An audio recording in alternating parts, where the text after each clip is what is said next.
They made the black man in seat 34 wipe his own tray with a napkin they tossed at him like trash, then stood back as if his skin alone was cause for protocol. No crime, no outburst, just silence. That's what unnerved them. That's what made them circle like vultures in Navy uniforms pretending to serve. He hadn't said a word, hadn't raised his voice, hadn't moved a muscle out of turn. And yet, with each passing hour in that pressurized cage, they pulled his dignity apart piece by piece, disguising contempt as concern, racism as routine. Passengers watched. Some laughed quietly. Others whispered with the kind of fear only taught, never earned. But none of them knew what they were really looking at, because behind the quiet posture and worn coat was something they never imagined. A presence meant to see, record, and remember. This isn't just another story about a man being mistreated on a flight. This is about what happens when the person you humiliate turns out to be the one holding the ledger. If that caught your attention, like, subscribe, and drop a comment. Where are you watching from? And what do you think is really going on here? You're going to want to follow this all the way through. The boarding area buzzed with the monotony of airport routines, but Wendell Griggs stood apart from the noise, still and centered in a tailored gray overcoat that had seen both storms and boardrooms. His shoes were worn but clean, soles scuffed by cobblestone streets in cities most of these passengers would never visit. He carried no phone in hand, no earbuds, just a black leather satchel looped across his shoulder and a thin envelope tucked into his inner coat pocket. No one looked twice at him as he waited at gate 42, even when his boarding group was called. A young man in jogging pants and oversized headphones stepped in front of him without hesitation. Wendell let it happen. When his turn came, he handed over his boarding pass, paper, not digital, and waited. The gate agent scanned it, barely glanced up, and gestured toward the jet bridge. Not a word spoken, no smile, no acknowledgement. Wendell stepped onto Flight 1398 alone. Inside the aircraft, Carlin stood at the threshold, clipboard pressed to his chest like a shield. His silver hair gleamed under the cabin lights, and the polished corners of his grin didn't touch his eyes. Wendell nodded in greeting, his voice low and firm, but Carlin made no reply. Instead, he shifted one step sideways, just far enough to allow Wendell to pass, as though granting a privilege instead of a courtesy. The air inside the cabin was chilled, recycled, and dry. Wendell moved toward the overhead bin above seat 2A, his assigned seat, and reached for the latch. But before he could open it, a woman in a neon hoodie with a small dog cradled under her arm slipped into the aisle. She turned slightly, smiling at something on her phone, blocking his access. As Wendell waited, Carlin appeared behind him again. With practiced calm, the steward reached past Wendell's shoulder and tapped the screen above the seat. "I'm afraid there's been a change, sir. Your seat's been reassigned." Wendell handed him the boarding pass. Carlin didn't look at it. "Just keep moving to the rear." He said it smoothly, like muscle memory. No apology, no explanation, no eye contact. Wendell paused for a breath, stepped aside, and walked. Down the aisle he went, passing by empty seats in business class, then full rows in premium economy, until he reached the very last cabin. A middle seat, 34E, wedged between a teenager tapping rapidly on a video game console and a heavy-set man who immediately claimed both armrests without shame. Wendell folded his coat carefully over his lap and sat. The tray table wobbled. The window shade was jammed half open. The reading light flickered. He adjusted none of it. The captain welcomed passengers over the intercom, thanking them for their loyalty and promising a smooth ride to San Francisco. Wendell sat straight as the plane taxied. His screen remained blank while others flickered to life. When the flight attendants moved through to check seatbelts, no one stopped at row 34. Wendell fastened his belt and rested his hands atop the coat in silence. 40 minutes into the flight, the beverage cart began its slow procession. The boy beside him received a full can and double snacks.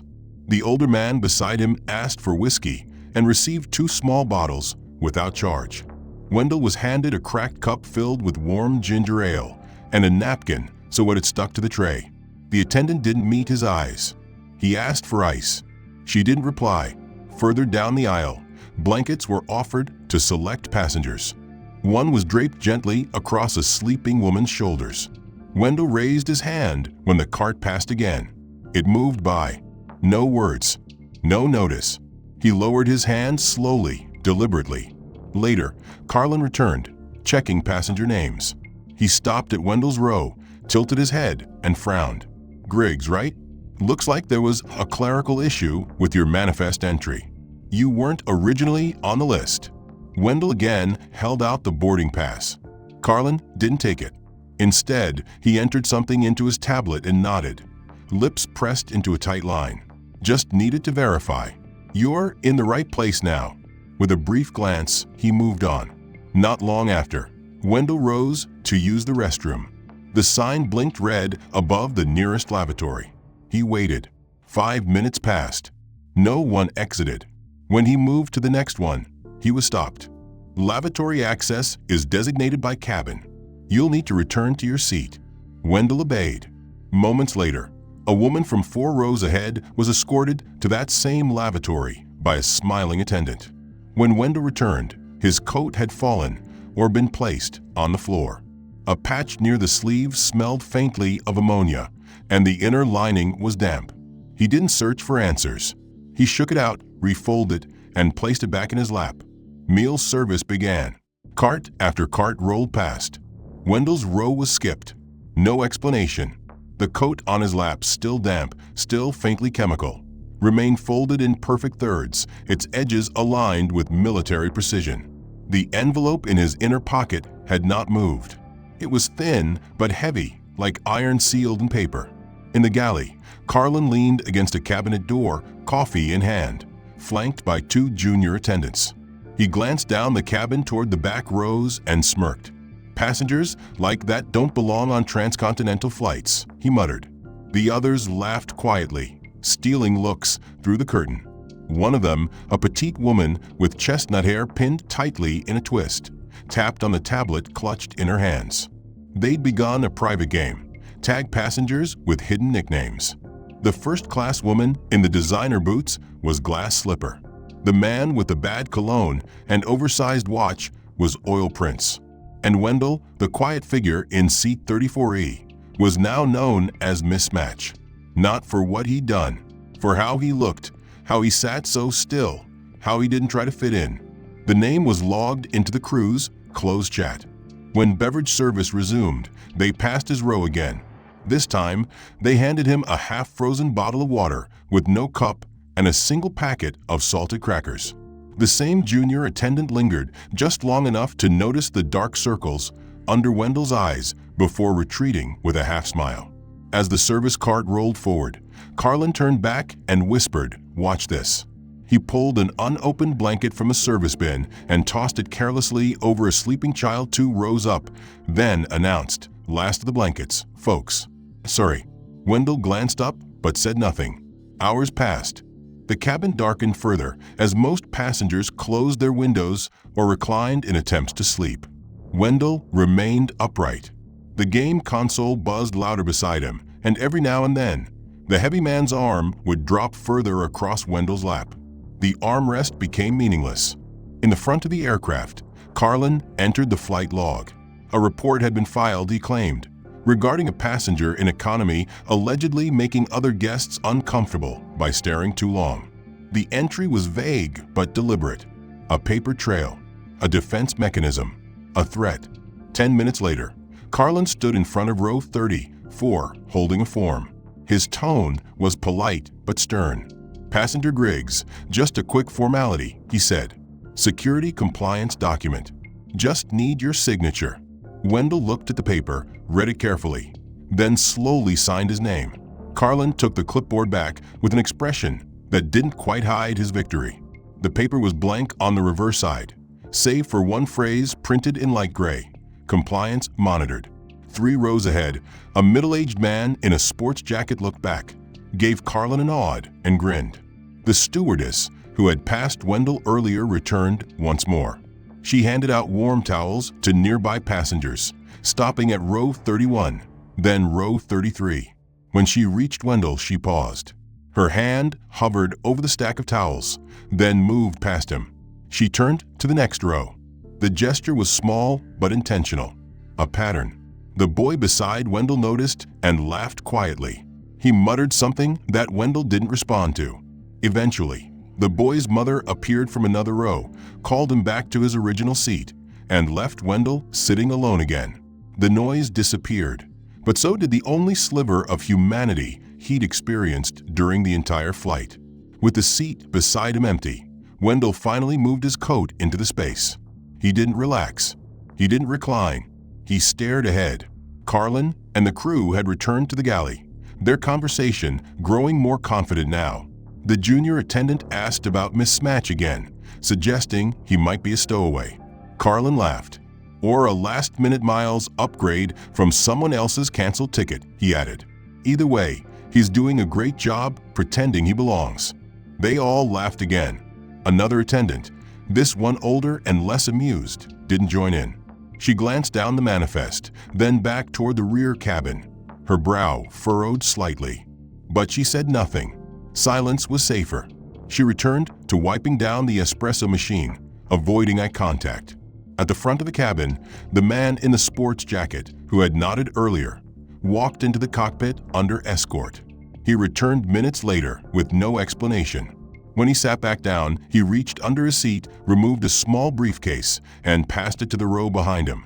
A woman in sunglasses and a beige coat accepted it without speaking.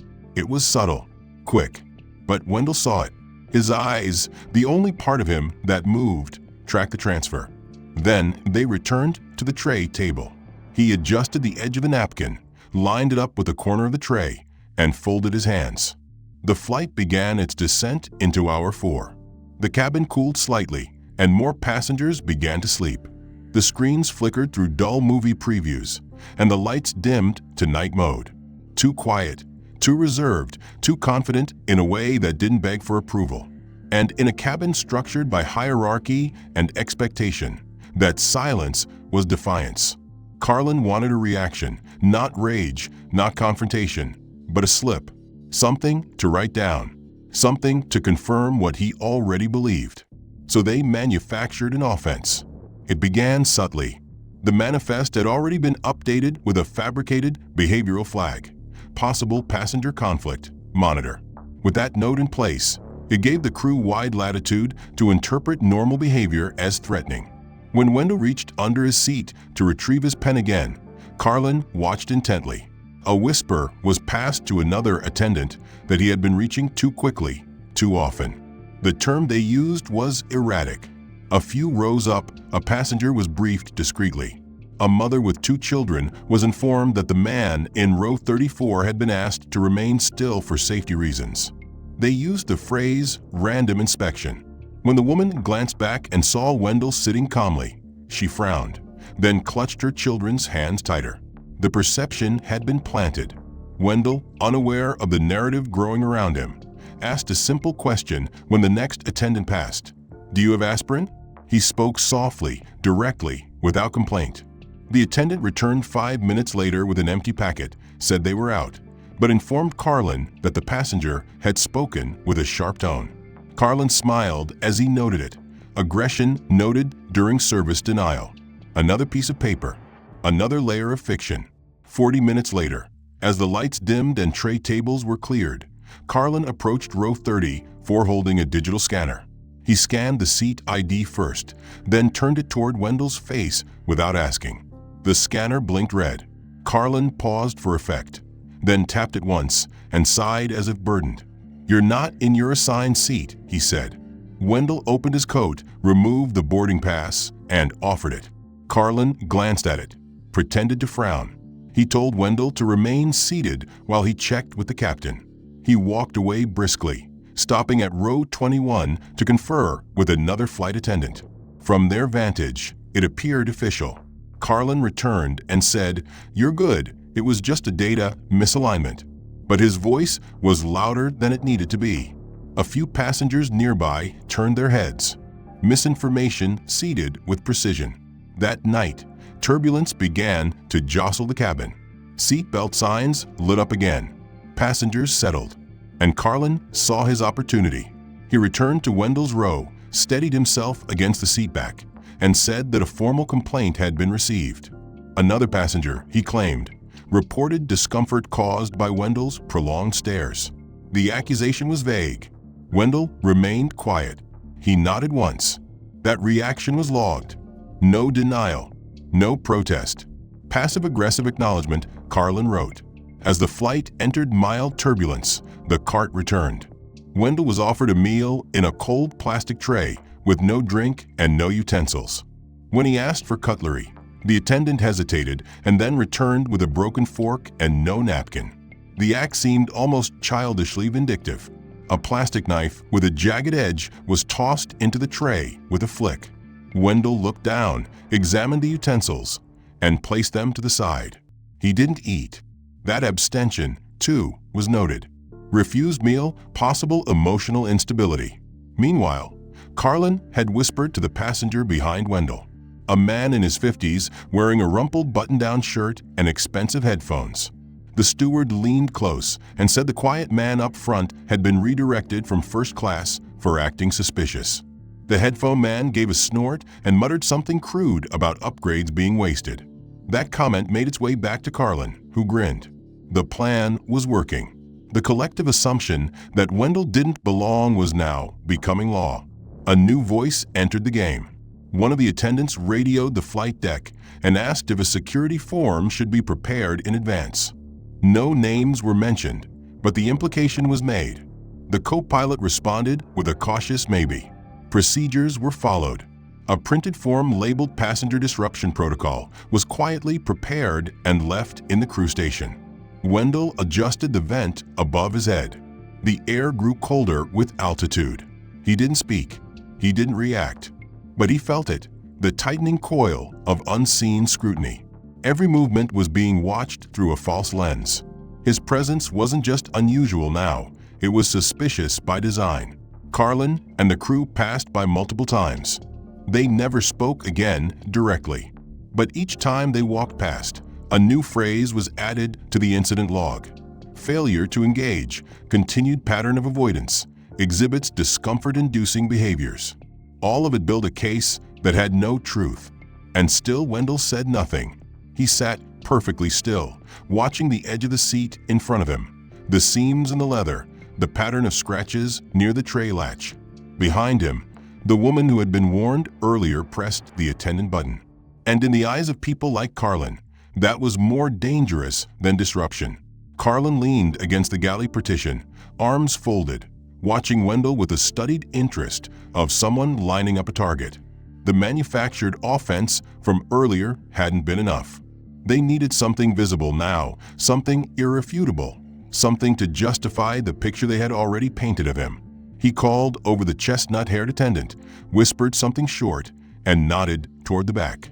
She hesitated, then walked down the aisle carrying a large plastic trash bag filled with used cups and wrappers. When she reached Wendell's row, she stopped and looked confused. Without asking, she motioned for him to hand over his half-empty bottle of water. He passed it to her calmly. Then she pointed at the crumbs on his tray, remnants from the cracker packet they'd given him hours earlier. She told him, not asked, to wipe his area clean. When he didn't move fast enough, she placed a napkin on his tray, then said aloud for the rows around him to hear that some passengers needed reminders on basic courtesy. Her voice carried far enough that a man across the aisle looked up from his tablet. Wendell wiped the tray quietly.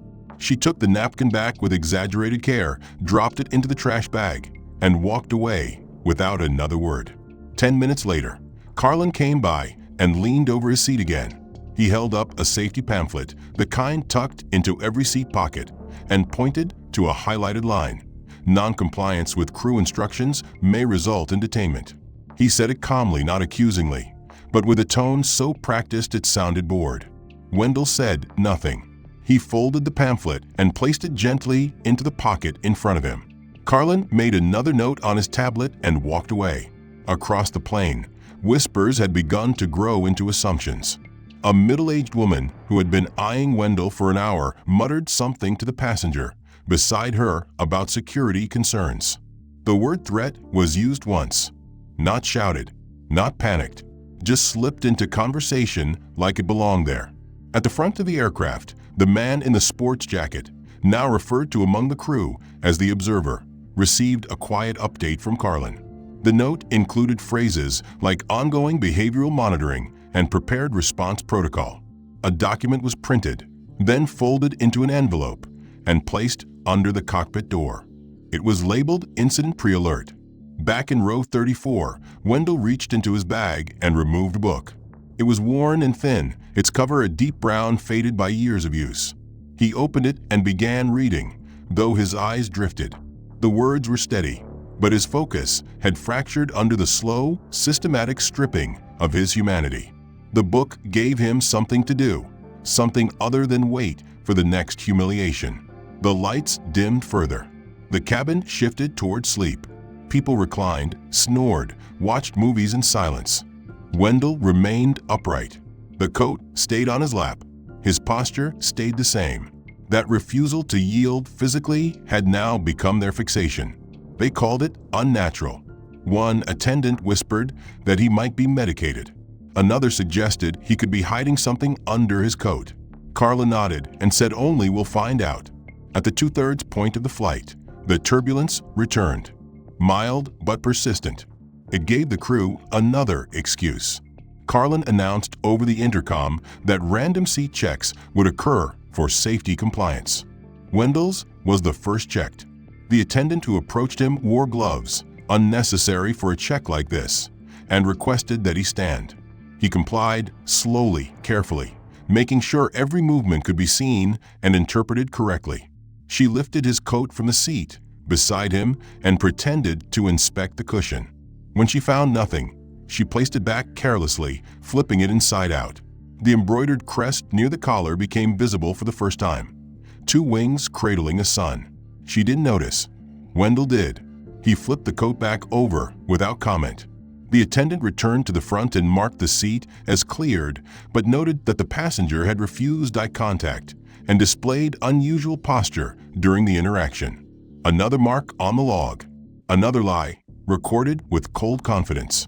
Carlin reviewed the data, nodded once, then keyed into the intercom again to inform passengers that due to increased turbulence, lavatory access was being temporarily suspended. He used the phrase, for the safety of all passengers. 20 minutes later, a man 2 rows ahead rose and walked freely to the restroom. No one stopped him. Wendell saw it, but did not react. His discipline remained absolute. His refusal to resist had become the very thing used to define him as uncooperative, a paradox that fed itself. Carlin returned again under the pretense of delivering extra water. He placed a cup on Wendell's tray, filled only halfway, and said, "Hydration is key." He lingered just long enough to force Wendell to acknowledge him with a nod. That nod became another footnote. Increasingly mechanical behavior, diminished verbal interaction. Meanwhile, the chestnut-haired attendant had circled back to a new couple seated near Wendell. She casually mentioned that the man near the window had been rerouted from a flagged international flight and that it was best not to engage. The couple thanked her. Their heads turned slightly toward Wendell, then quickly away. He felt the weight of those glances. Not rage, not fear, but discomfort rooted in judgment, unearned and sharp. His fingers twitched slightly, then stilled. Across the aisle, a teenager coughed loudly, and someone asked for tissues. His coat was still folded beside him, though it now bore new creases from having been inspected, manhandled, and returned without care. He had said nothing during any of it, not even when the steward had tried to mask mockery with faux politeness. His silence had become the only resistance he could afford. It was no longer just avoidance, it was preservation. In the galley, Carlin leaned against the stainless steel cabinets again, watching the cabin with a dispassionate expression, as though it were a game board, and Wendell the inert token that somehow refused to land where expected. The crew had stopped pretending their actions were professional. Now they were simply routine. A new tactic emerged, more subtle, more damaging. The truth itself began to shift. The attendants had started sharing alternate versions of events. One said Wendell had refused to comply during beverage service. Another said he had challenged a crew member's instructions. Neither had occurred, but both were now treated as fact. The digital logs reflected it. The entries were time-stamped, annotated, and framed to suggest a growing pattern of passive resistance. Carlin's voice now used the tone of concern when referencing Wendell, not frustration. He told a colleague quietly that he just wanted to ensure the man didn't cause harm to himself or others. That simple phrasing changed the atmosphere again. Wendell had not raised his voice, had not made a single aggressive move, yet the implication hung like fog around him, that his silence was not strength, but the calm before danger. The nearby passengers, many of whom had already been nudged into discomfort by half-truths and strategic glances, began to act differently. One man in a sports jersey turned his body slightly away. A young woman retrieved her handbag and held it on her lap instead of keeping it under the seat. The shift in their behavior didn't come from what they'd seen, but from what they'd been told. That was the real power of gaslighting. The lie didn't need to be loud. It just needed to be repeated. When a minor turbulence warning appeared, the seatbelt sign flickered on. Carlin seized the moment. He moved to Wendell's row, adjusted his tie, and spoke in a tone clearly rehearsed for its calm authority. He said that in accordance with company policy, they would need to briefly speak with Wendell about his compliance record for the flight so far. Wendell looked up, not startled, but observant. Carlin smiled and said it wouldn't take long. The phrase was gentle, but it had the feel of a trap. Wendell didn't protest. He merely nodded once. But Carlin didn't lead him to the galley or offer him privacy. Instead, he stood there in the narrow aisle and spoke just loud enough for others to hear. He referenced behavioral notes, suggested the airline took safety seriously, and thanked Wendell for his understanding. Passengers looked up. Whispers began again. Wendell returned to his seat after the brief questioning, but the air had changed. The moment had been crafted to instill a single shared perception that something was not right with him. Moments later, one of the junior attendants walked past and dropped a sealed bag of peanuts onto Wendell's tray. No smile, no explanation. He hadn't asked for it. The gesture was not generosity. It was a psychological test. Would he accept it? Would he reject it? Would he speak? Wendell picked up the bag, turned it once in his fingers, then set it aside. A log entry followed. Passenger exhibited signs of increased anxiety when offered supplemental snack. Across the aisle, the older woman who had been clutching her purse earlier now signaled an attendant. She didn't raise a complaint. She just asked if she could be moved to a different seat. Her voice was low, her tone apologetic. She didn't say why. She didn't have to. The request was honored within 10 minutes. Her departure from the row went unspoken, but it confirmed everything the others had been conditioned to feel. That this man, still silent, still unmoved, was a problem best avoided. Carlin initiated another status check with the flight deck, confirming that the behavioral incident form had been updated. The captain's voice crackled briefly over the internal line, acknowledging receipt, but requesting no further escalation unless the passenger became verbally non-compliant. Carlin acknowledged, but the damage was already done. The quiet murmur of doubt had become consensus. During another sweep, a new attendant was brought into the rotation. She had not interacted with Wendell yet and had only heard the narrative secondhand. But when she approached with a trash bag, her posture stiffened at the sight of him. She didn't speak. She didn't smile. She just gestured for him to surrender whatever was on his tray. Wendell handed over the cup and the peanut bag. She moved on quickly. When she returned to the galley, she told Carlin that the passenger had seemed agitated. No specifics were offered. No follow-up questions asked. The note was recorded. That night, the cabin's lighting switched again, simulating late evening. Most passengers were sleeping or feigning it behind eye masks. Wendell did not sleep. His eyes were open, fixed ahead, blinking slowly. Inside the galley, Carlin reviewed the flight report again. There were now over 12 passive entries against Wendell, none of them serious on their own, but together they painted a picture, the one Carlin wanted. The final blow of the stage came when a quiet announcement echoed over the speakers. It was general and vague, but Wendell knew it was meant for him. The voice reminded passengers that disruptive behavior could result in being met by ground authorities. It urged everyone to cooperate with crew members and to avoid actions that might be interpreted as confrontational. No one looked at him directly after that, but he could feel the weight of their sideways glances. They had been primed. Carlin passed by again, pausing just long enough to adjust the overhead bin above Wendell's row. And the crew, led by the ever-collected Carlin, had begun shaping it with unnerving precision. Somewhere between Nebraska and Utah, the cabin was placed under what Carlin called active quiet protocol. Lights dimmed completely. Attendants were instructed to remain discreet. This was not to serve passengers, it was to control narrative flow.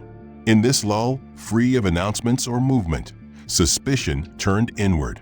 Passengers were left alone with their thoughts, which had already been seeded with warnings and implications. Wendell, unmoving, became the only constant in a room that now brimmed with imagined tension. A low whisper of paranoia worked its way through row 33 when a woman claimed she heard Wendell muttering. She hadn't, but her voice trembled with enough conviction to be believed. The attendant who listened nodded somberly and placed a mark in the handheld log. Auditory disturbance reported by neighboring passenger. No confirmation required. The next calculated move came in the form of a service denial cloaked as a routine policy. Carl announced through a private instruction to staff that passengers in rows 30 through 35 were to receive no more services due to limited supply. He framed it as resource management. In reality, it was targeted exclusion. Wendell had not requested anything, but being denied what others continued to receive created a visual message. The rest of the cabin watched. They noticed. It didn't matter that he had not asked. What mattered was that when service was skipped, no one apologized. No one corrected the mistake. That absence became a signal. One that said, "This man is not like the rest of you." Later, when turbulence caused a shudder through the fuselage, Carlin took to the aisle and paused briefly at Wendell's row. He crouched, whispered something unintelligible, then rose and walked away. To those watching, it looked like a warning. It was theater, and the audience believed it. Passengers whispered again. Some clutched their belongings. Others avoided eye contact. A child in row 36 asked his father if they were safe. The father patted his head and told him not to worry. He said the crew had everything under control. Control. That word echoed in Carlin's thoughts as he reviewed the compiled log. More than 20 minor infractions now surrounded Wendell's name, each vague, each unprovable, but together resembling a pattern. Carlin didn't need guilt. He only needed consensus. To ensure this, he staged the final breach of dignity. Wendell, who had not moved for hours, adjusted the strap on his bag ever so slightly.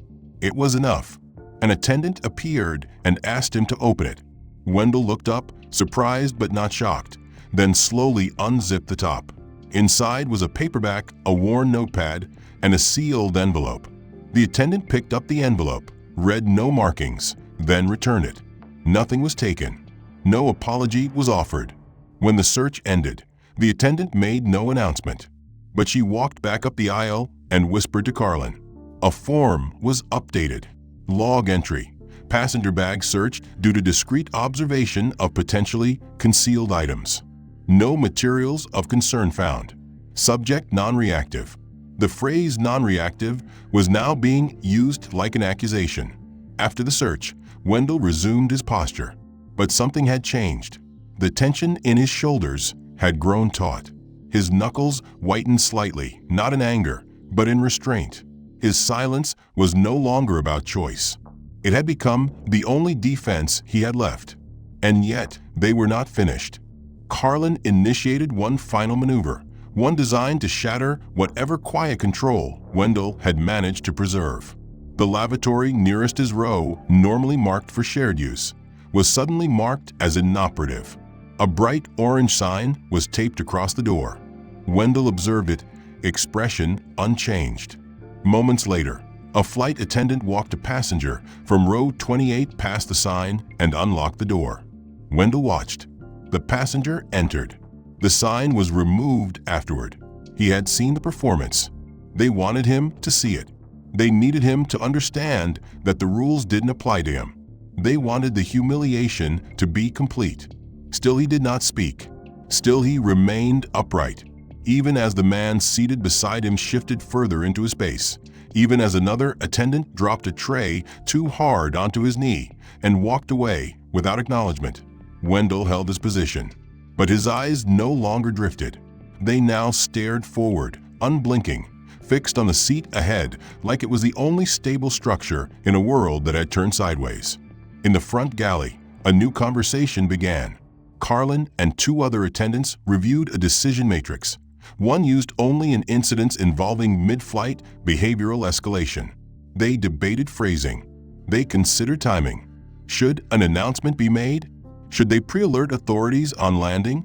Should they identify Wendell publicly or simply ensure he was met discreetly? The consensus was clear. The perception of risk had to be managed. The reality didn't matter. One attendant, the only one who had not contributed to the mistreatment, suggested a pause. She said that the passenger had done nothing. She questioned why they were treating him this way. Carlin smiled without humor and replied that it was about preventing escalation. Her silence returned. Outside the aircraft, the horizon began to shift. The last hours of night prepared to give way to morning. Inside the cabin, time had slowed. Every glance toward Wendell was now a test. Every reaction a calculation. When another small jolt shook the plane, a woman screamed lightly, turned, and immediately looked at Wendell. He had not moved, but the seed was planted. Carlin returned one last time during that segment of the flight. He knelt beside Wendell, lowered his voice, and asked if he was feeling all right. The man beside him now leaned away, shoulder pressed into the aisle as if to avoid contact. The new attendant passing through offered every other row a warm towel or a final drink, but skipped his entirely. Every omission by now was precise. Carlin stood in the forward galley reviewing the final segment of the flight report, every fabricated mark beside Wendell's name etched with practiced distance. The wording had grown sharper. Phrases like non-cooperation, undercrew advisement, and passive behavioral escalation had been added without incident to support them. He didn't need Wendell to act out.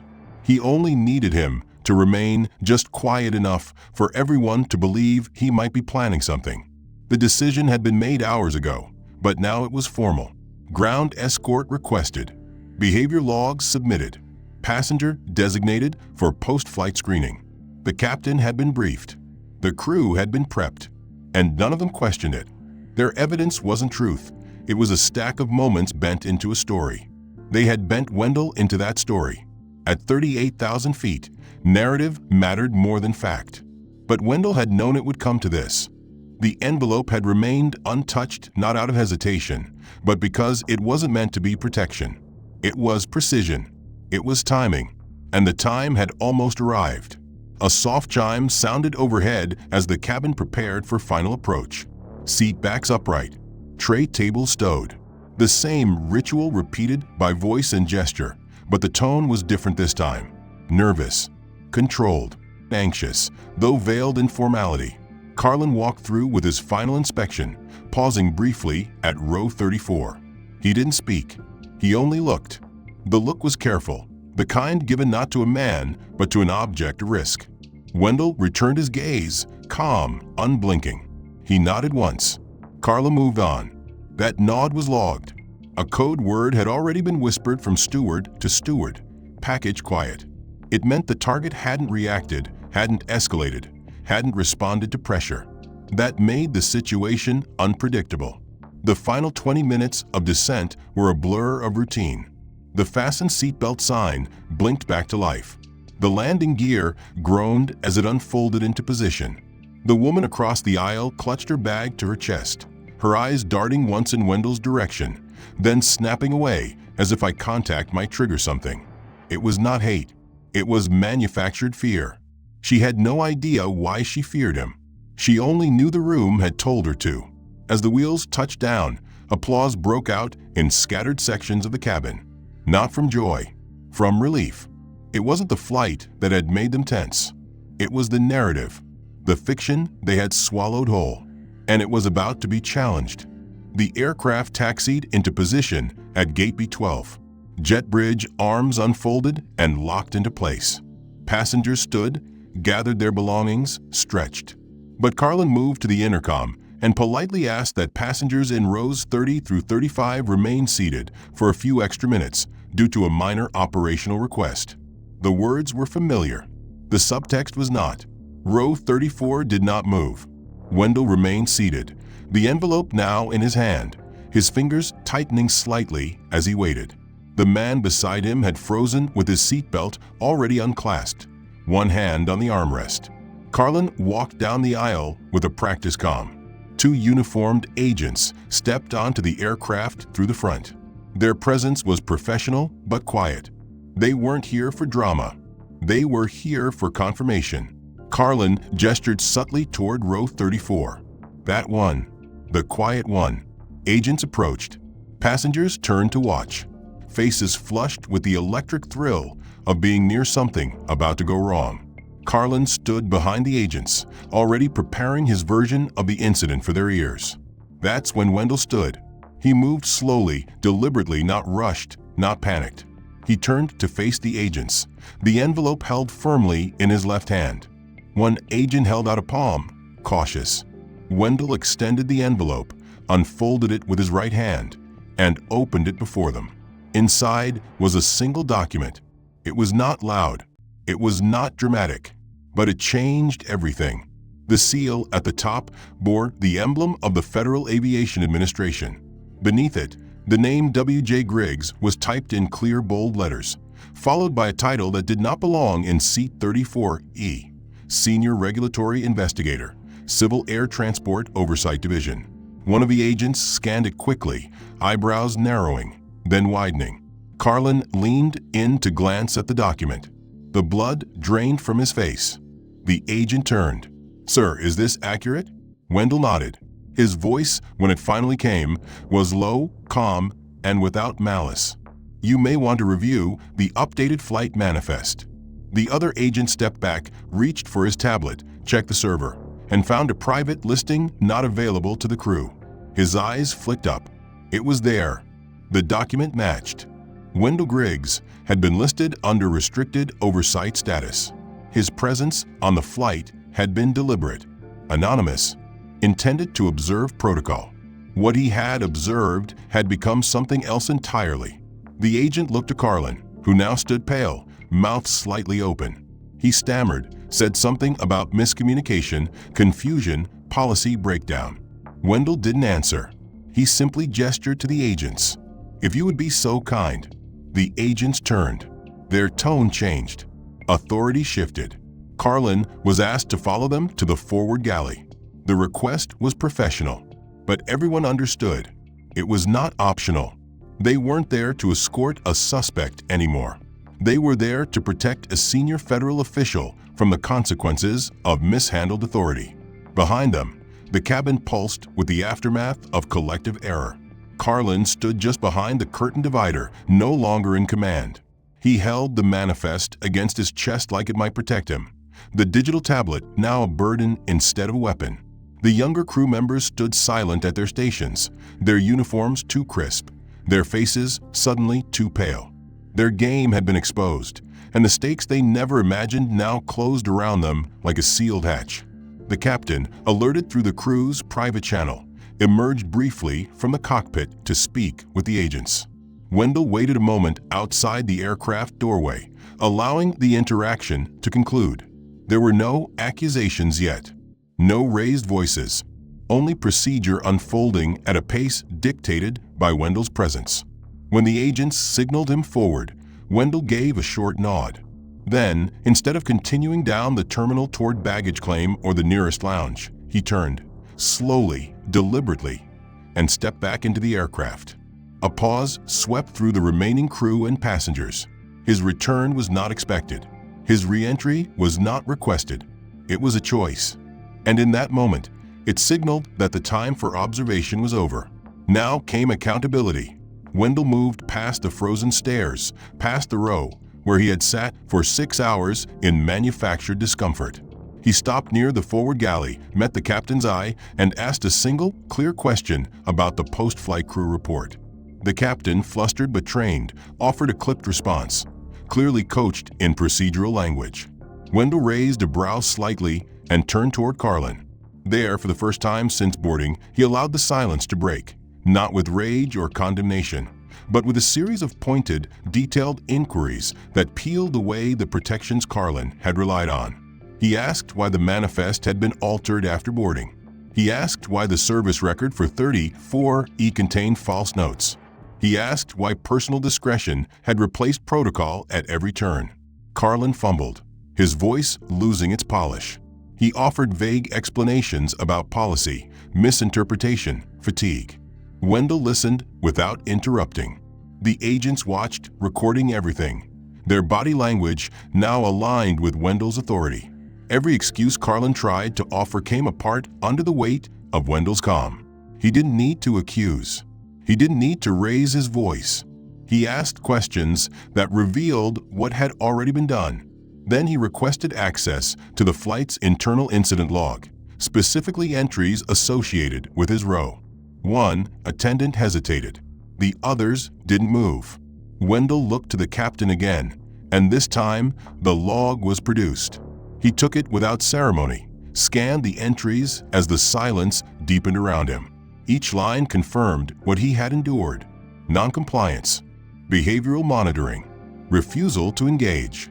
Not a single entry reflected truth.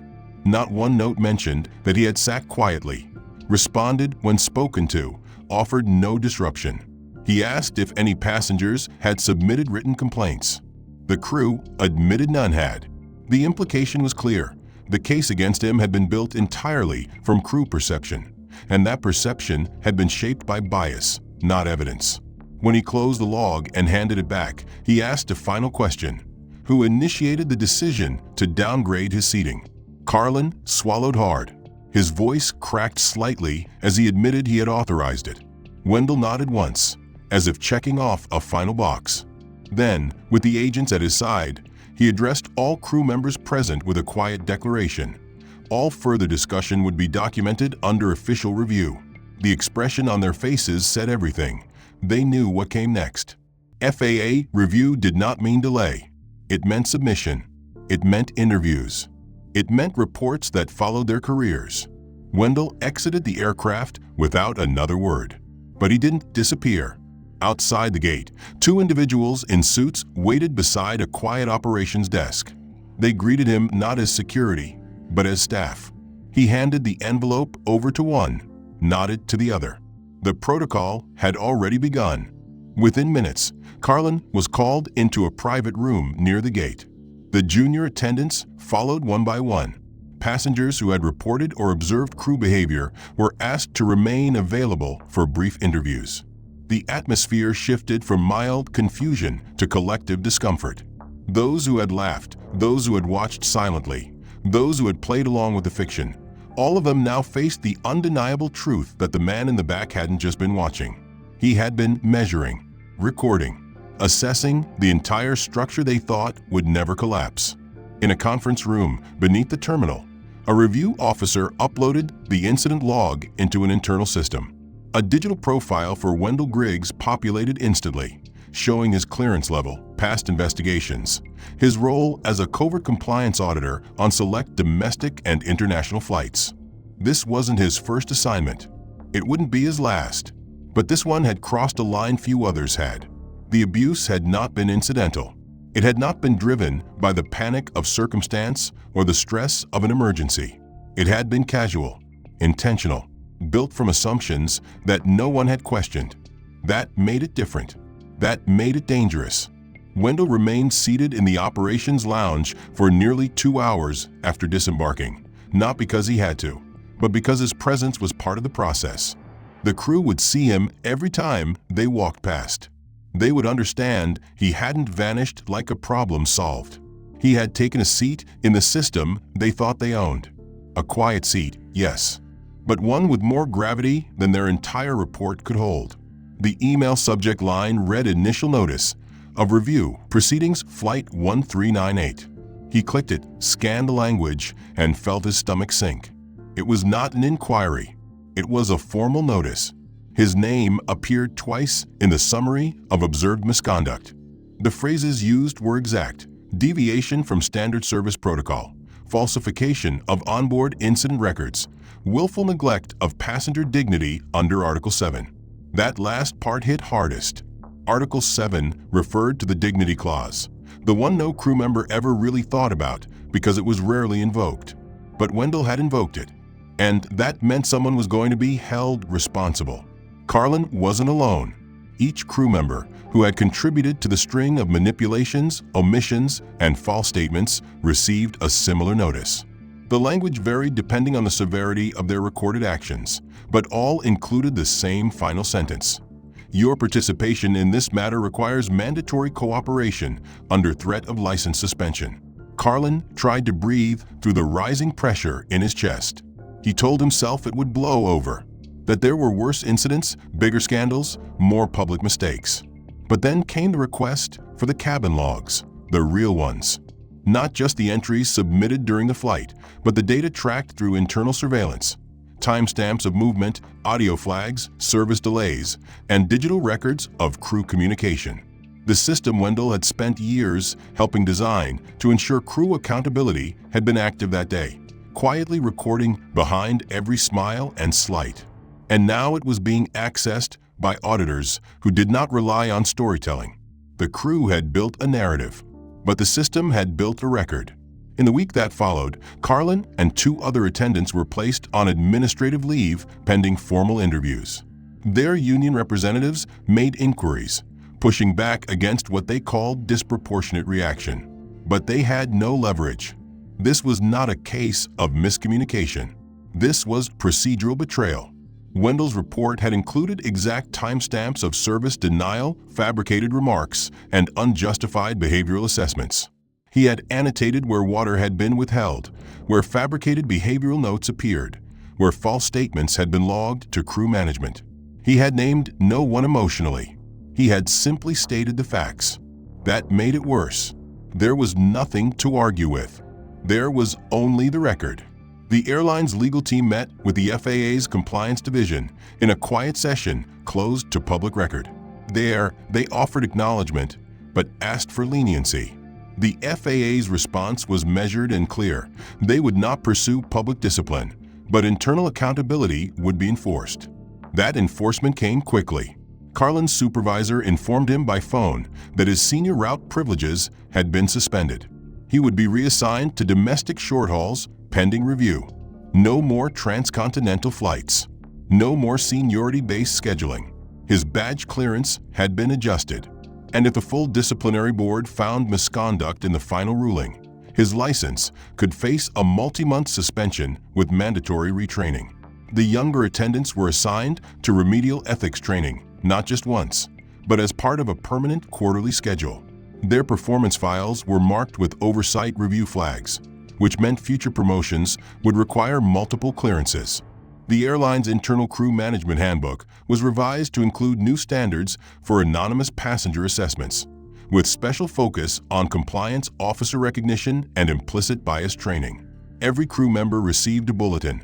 Anonymous compliance passengers are no longer rare, and all must be treated as full passengers under expanded dignity clause protections. Wendell Griggs had never raised his voice, never accused by name, never asked for anyone's job.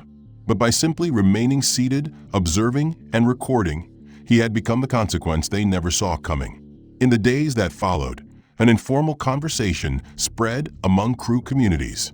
His name was whispered not with anger, but with wariness. A man who said little, but carried enough authority to turn assumption into accountability. The passengers on that flight who had contributed through silence or discomfort were not named in any report, but many of them remembered. The woman who had moved her handbag away without reason saw a news brief on internal airline ethics reform and stared at the article for several minutes without clicking. She didn't share it. She didn't want to see her role reflected in the policies it referenced. The man in the rumpled shirt who had agreed with the steward about Wendell's supposed inappropriateness avoided flying for 3 months after that. Every time he booked a ticket, he thought about what it would feel like if he were the one misjudged. The child who sat next to Wendell early in the flight, who had laughed when Wendell was ignored, asked his mother later why no one had said sorry. She had no answer. In the industry, a silent shift began. Supervisors began watching crew interactions with more interest. Weeks had passed since the report from Flight 1398 circulated through the hidden arteries of the industry. Wendell Griggs had already moved on to the next assignment, another airport, another gate, another anonymous seat at 30,000 feet where truth waited to be tested. But the effect of his silent stand aboard that flight didn't end with disciplinary memos or bureaucratic reshuffling. Something deeper had begun to shift, something slow, painful, and necessary. For Carlin, the weeks following the review were not defined by punishment, but by a steady confrontation with the man he had been, not in front of superiors or investigators, but in the mirror. The reassignment to short-haul domestic flights came with smaller cabins, tighter rotations, and less prestige. There was no illusion of hierarchy there, no distance to maintain superiority. He now served alongside crews who didn't know his record, didn't defer to his authority, and didn't tolerate arrogance masked as procedure. In that smaller world, there was nowhere to hide. The logbook he once manipulated had become a daily report filled out by others. Every move was observed now not because he was special, but because the culture had changed. He felt the weight of that change in every interaction. On his third flight after returning, he watched a passenger, quiet, alone, withdrawn, sit silently in the same posture Wendell had once held. Carlin hesitated, tray in hand, memories rushing back. He didn't skip the row. He didn't fill in assumptions. Instead, he offered a drink, a meal, a word of welcome. The man nodded, and that was all. But for Carlin, it marked something different. Not absolution, but the first motion of repentance. That night, in the silence of an empty airport hotel room, Carlin wrote a letter, not for review, not for the FAA, not for his supervisors, but for Wendell. He didn't know if it would ever be read, but he wrote it anyway. In it, he admitted what he had done, not in procedural language, but in human terms. He wrote that his actions were born of prejudice disguised as professionalism, that he had seen silence as threat instead of strength, that he had failed to question a system that rewarded arrogance more than it honored truth. He sealed it and placed it in a folder. He didn't send it. Not yet. He kept it because it reminded him that change wasn't something declared. It was lived one decision at a time. The others followed in their own ways. The younger attendant, the one who had first handled Wendell's meal with carelessness, began volunteering for flights into more diverse routes, not as penance, but to learn. She asked questions now. She listened more. Once, when a passenger asked why she offered water to someone who hadn't requested it, she replied that being seen mattered more than being asked. The remark was simple, but it stayed with the passenger long after the flight landed. Across terminals and break rooms, crew members spoke differently now. Not always out loud, and rarely in groups, but in glances exchanged when someone began to judge too quickly, in quiet corrections when another repeated a story based on assumption, in the hesitations that now followed the instinct to label. The handbook revision from Wendell's report had introduced more than just policy. It had forced a mirror in front of an entire workforce. Some had looked away, others had stared into it, and the reflection they saw stayed with them. Even passengers began to shift. Those who had once judged based on silence or appearance remembered the weight of their complicity. It changed how they moved through airports, how they spoke to staff, how they interpreted discomfort. Not all changed, not all cared, but enough did to make the air feel different. Wendell himself never spoke of the flight. He didn't give interviews. He didn't write essays. His work was never about becoming the story. It was about observing it. Yet even in silence, his presence had created a ripple so wide that its edges were still pushing through terminals he would never enter. One day, months later, Carlin found himself scheduled on a transcontinental route again. Not because he had fought for it, not because he had requested it, but because his record had quietly improved. His reports were clean, his interactions sincere. When asked during a random audit why he had changed his approach, he didn't mention Wendell by name. He said only that he had once made the mistake of thinking compliance meant correctness. He now knew better. That flight passed without incident. No reports filed. No assumptions made.